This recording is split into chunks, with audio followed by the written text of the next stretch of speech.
So, hello Golden Jobbergs! Welcome sa aking YouTube channel. Today is Sunday and welcome to aking daily vlog. So here, magluluto po ako ngayon. Look at, this is holiday beef loaf po ito. Look at, so favorite ko po itong lutuin. Sa lahat po ng mga brand ng beef loaf, ito po talaga ang pinakamasarap. So, holiday beef loaf. So, shinake ko na po siya. Look at, kung makikita niyo sa camera, baka maano siya, matapon. So, yan po. Isi-shake ko po talaga siya. Usually, ginagawa ko, nilalabas ko po siya dito sa lata. And then, hinahaluan ko po siya ng egg. Yan. Titi, are you joining with me? So, nilabas na po natin siya dito sa lata lahat. So, nandito na po siya ngayon. So, hinaluan ko po siya ng 2 egg kanina. Yan. So, yung ulam po namin ngayon is worth 81 pesos. Sa tindahan na naman ng mama ko kinuha. So, at least, doon ko rin namin binili. At saka, meron din po tayong, yan, pak. Ang ganda ng ang ganda ng nilagyan ng spices. So, meron tayong garlic tsaka onion. Onion tsaka garlic combination. So, later on, iluluto ko po siya. And also, we have Argentina corned beef. So, right after lutuin ang beef loaf, kuya, ikaw video binili. So, saputon sa ito.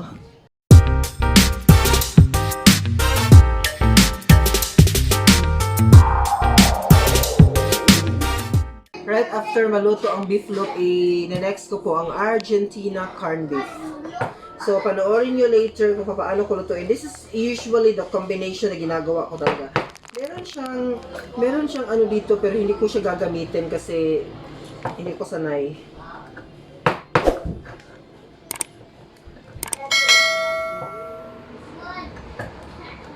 Yan. So, now let's proceed to the cooking session. Yeah, ibuwan lang kayo sa kanya.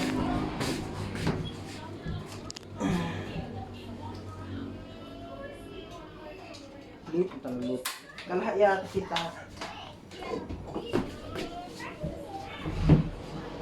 May video naman pa. Maigo ka.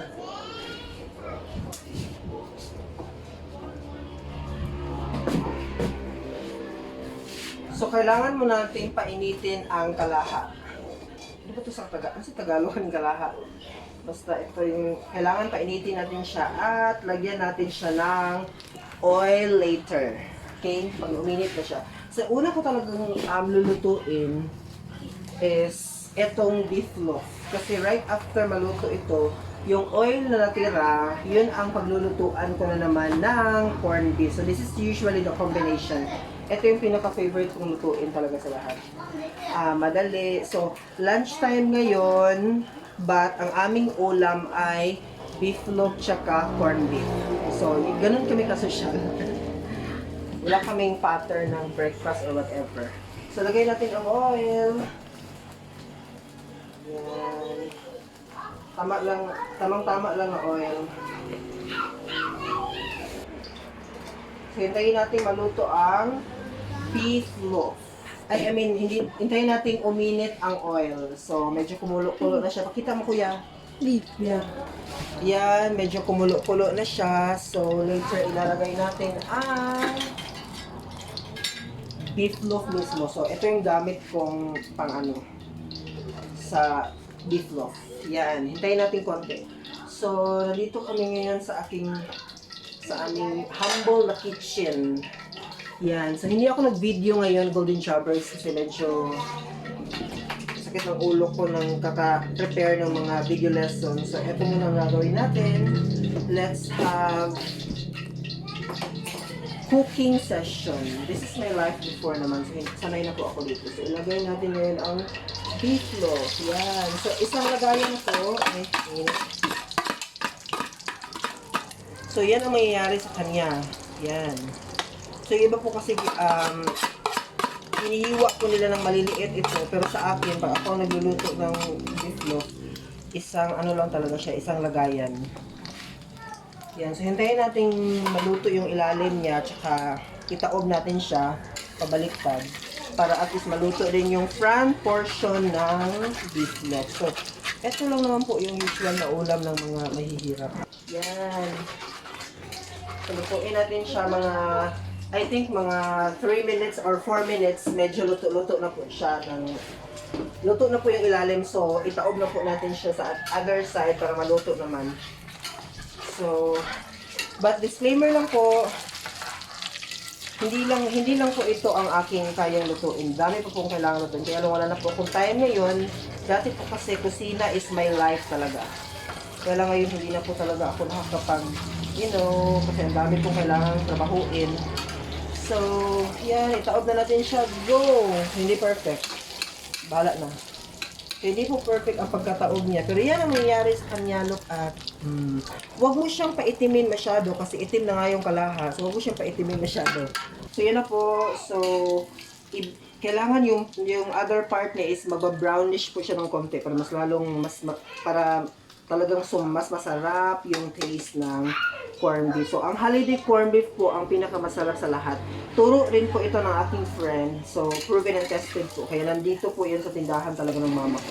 Yan, hindi pa siya pwedeng anuhin kasi hindi pa siya masyadong brown-brown. Kailangan maging ganito din po yung kanyang feature. Yan. So, simple lang po. Ito hindi na po sa umaandar. Trivia lang po. Isa na lang po ang umaandar sa aming gasol. Sa aming kalan. Ay, isa tao ano yan? Gasol na? Sa aming lutuan. Isa na lang po ang umaandar sa aming lutuan. Sira na po yung kabila niyan. So, sana mag-survive pa to hanggang sa makahanap tayo ng pera. So, ayan, feeling ko okay na siya. Parang luto-luto na siya. Ay, parang konti pa. Di pa pa siya luto niya. Ayan, so kunin na po natin siya sa kalaha. Ayan. So, pak! Oh, diba? Ayan. Okay. So, yan na po. Ito na ang finished product. Look at. Oh, yan. So, since meron tayong corned beef, so lagyan natin siya ng konting oil. Additional oil. Yan. Konting oil lang siya kasi ang corned beef naman is ma-oily naman siya. Look, parang lumakas yung apoy. Look, ayan. May gani, wala ko gimit yun. Ha, ano di off? Wala. Ah. So, hinaan natin ng konti ang apoy kasi Purya gawa ka. ang init. Ay, medyo uminit yung kaldero. So, next po natin ilagay is ang mga spices. Yan. Good luck na lang sa init. So, nilutuan na natin siya ng beef loaf kanina. So, I'm sure masarap na po pati ang taste ng oil kasi meron na po siyang beef loaf kanina. So, yan ang ginagawa ko always. Una kong niluluto talaga is ang beef loaf and the next one is ang corned beef naman. Para at least lumasa na po yung oil. So, yan, lutuin muna natin yung kanyang, kasi sa beef loaf, hindi naman natin kailangan ng spices talaga. Pero dito sa corned beef, we need to put spices sa ating niluluto. Yan. So, since medyo brownish na siya, ilagay natin ang ating corned beef. Yan. So, ito yung next nating putahe sa araw na ito. So, kailangan po kasi pag mga canned goods po, either golden covers, kailangan nyo talaga siyang lutuin. Yeah. Kasi hindi po siya, kailangan talaga niluluto siya before siya kinakain. So, yan, lagyan natin siya ng, so, yan, nag-oil po kasi ang corned beef. Taran! So, malapit na po siya ma-prepare. So, excited na po ang mga kairingan. So, yan, malapit na po siyang maluto. Mga, I think, usually kasi 5 minutes ko talaga itong binababad sa oil with the fire. Lah, mahina palang apoy natin, kaya pala hindi siya masyadong apektuhan agad sa... Yan, so complete po. Meron po siyang... Argentina naman po ang aking ginamit na corned beef. Argentina corned beef naman po siya. So, yan lang. Ihalo lang natin siya for 5 minutes. Dito sa kalaha. Yan.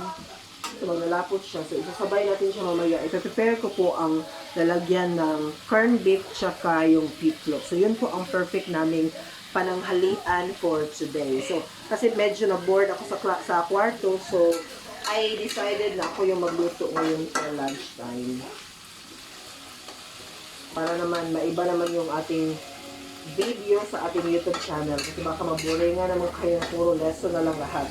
So, magluluto po ako sometimes golden shoppers because alam ko na magluto. Yan! Kumulot na po siya. At bango nga, nakakabango po. So, excited na po ang mga tikiting patrol sa kakainin nila this morning at this lunchtime. Very excited na po sila. So, plating natin ang ating food. So, siya lang ating lalagyan for the first time. Yan.